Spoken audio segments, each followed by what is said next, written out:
चेहऱ्यावरती भावना निर्माण होत आहेत आणि त्या भावना निर्माण होण्याकरता त्यांना थोडंसं मनामध्ये काहीतरी बाबा आम्ही जिंकू ही भावना निर्माण होण्याकरता माननीय सिब्बलजी बोलत आहेत, ते खुश होत आहेत। आमचा सुद्धा युक्तिवाद सुरू होईल तेव्हा तुम्हाला कळेल की नक्की भूमिका काय आणि आमची बाजू काय। आमचे वकील जेव्हा बोलायला लागतील तेव्हा तुम्हाला कळेल की निवडणूक आयोगाकडे अधिकार नव्हता, निवडणूक आयोगाने आधी ठरवलं होतं निर्णय काय करायचा आणि मग त्यांनी सुनावणी घेतली आणि दुसरं त्यांनी म्हटलं की बेकायदेशीररित्या यांना मुख्यमंत्री केलं। हे बघा, अशा पद्धतीने निवडणूक आयोग ही सुद्धा एक स्वायत्त संस्था आहे, एक निर्णय देणारी संस्था आहे। त्यांच्यावरती अशा पद्धतीने टीका करणं मला तरी योग्य वाटत नाही। पहिल्या दिवसापासून यांनी स्वतःची जी कमतरता आहे किंवा स्वतःचा जो स्तर खालवलेला आहे, जे लोक यांना सोडून दिलेले आहेत, त्याचा विचार न करता निवडणूक आयोगावरती खापर ठेवण्याचा प्रत्येक वेळी यांनी प्रयत्न केलेला आणि आजही तेच करतायत।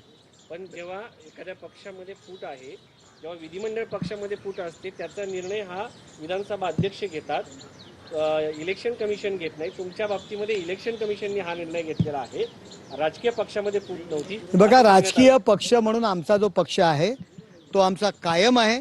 आम्ही बाळासाहेबांच्या भूमिकेपासून बाजूला गेलेलो नाही आहोत आणि जे कोण बाजूला गेलेले आहेत त्यांना लोकांनी बाजूला केलेले आहे। तुमचा पक्ष फुटला नाही असा दावा आहे। आमचा जो ओरिजिनल पक्ष आहे बाळासाहेबांच्या भूमिकेचा, हिंदुत्ववादी भूमिकेचा, तो कायम आहे आणि जे पक्षाच्या विरोधात गेले ते बाजूला गेलेले आहेत। थँक्यू। तर निवडणूक आयोगावर टीका करणं योग्य वाटत नाही असं नरेश म्हस्के यांनी म्हटलेलं आहे। लोक सोडून गेले याचा विचार न करता आयोगावर खापर फोडलं गेलं असं म्हस्केंनी म्हटलंय। निवडणूक आयोगावरती टीका करणं योग्य नाही, राजकीय पक्ष आमचा कायम असल्याचं नरेश म्हस्के म्हणतायत। तर शिवसेना पक्ष आणि चिन्हासंदर्भातली आजची सुनावणी संपलेली आहे आणि त्यानंतर आता उद्या पुन्हा एकदा कपिल सिब्बल यांच्याकडनं युक्तिवाद केला जाणार आहे। आमदार अपात्रतेवर आपण बोलणार आणि आपला युक्तिवाद संपवू असं कपिल सिब्बल यांनी म्हटलेलं आहे। राजकीय पक्ष हा आमचा कायम आहे। शिवसेना पक्ष चिन्हावरची आजची सुनावणी संपली आहे। उद्या कपिल सिब्बल यांचा युक्तिवाद पुन्हा असणार आहे। मी उद्या अपात्रतेवरती बोलेन आणि माझा युक्तिवाद संपवेन असं सिब्बल यांनी आज सांगितलंय। त्यानंतर नरेश म्हस्के यांची देखील आपण प्रतिक्रिया ऐकली। तर कपिल सिब्बल उद्या देखील युक्तिवाद करणार आहेत। आमदार अपात्रता प्रकरणावर ते बोलतील। तर आतापर्यंत काय सुनावणी झाली ते आपण पाहूया। पक्षफूट आणि विधिमंडळ पक्षफूट दोन्ही वेगळ्या गोष्टी आहेत असं सिब्बल यांनी म्हटलं। आमच्या संघटना पाठबळाकडे बघा, संघटनेमध्ये आम्ही कैद पटीनं पुढे असल्याचं सिब्बल आज कोर्टात म्हणाले। विधिमंडळ पक्ष कसा विकला जाऊ शकतो असा सवाल त्यांनी केला। तर विधिमंडळामध्ये फूट पडली याला आयोगानं मान्यता दिली आणि नंतर शिंदेंनी सत्ता स्थापन केली।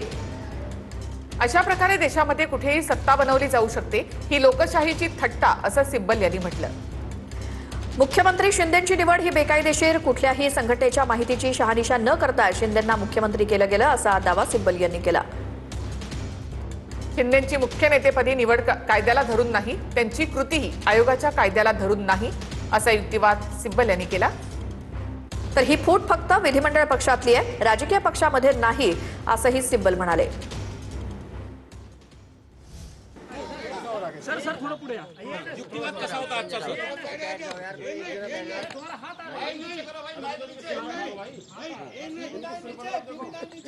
युक्तिवाद सांगा सर। बघा, आज मला वाटतं चौथा दिवस आहे सलग कपिल सिब्बल हे चौथ्या दिवशी आमचा युक्तिवाद करतायत पक्ष आणि चिन्हासंदर्भात। आज मी स्वतः, त्यानंतर खासदार अनिल देसाई, अरविंद सावंत असे आम्ही सलग इथे उपस्थित राहतो आहोत। युक्तिवाद अत्यंत जोरदार चाललेला आहे आणि निवडणूक आयोगानं, या देशाच्या निवडणूक आयोगानं ज्या पद्धतीनं सुनावणी घेतली, सुनावणी न घेता, मला वाटतं नाही का, कोणतीही सुनावणी न घेता एका फुटीर गटाला पक्ष आणि चिन्ह म्हणून मान्यता दिली, ते किती बेकायदेशीर आहे। पक्ष संघटना फुटलेली नाही, विधिमंडळ पक्षातली फूट म्हणजे पक्षातली फूट नाही, याच्यावरच आज युक्तिवादाचा जोर होता। न्यायमूर्तींनी काही प्रश्न विचारले, काही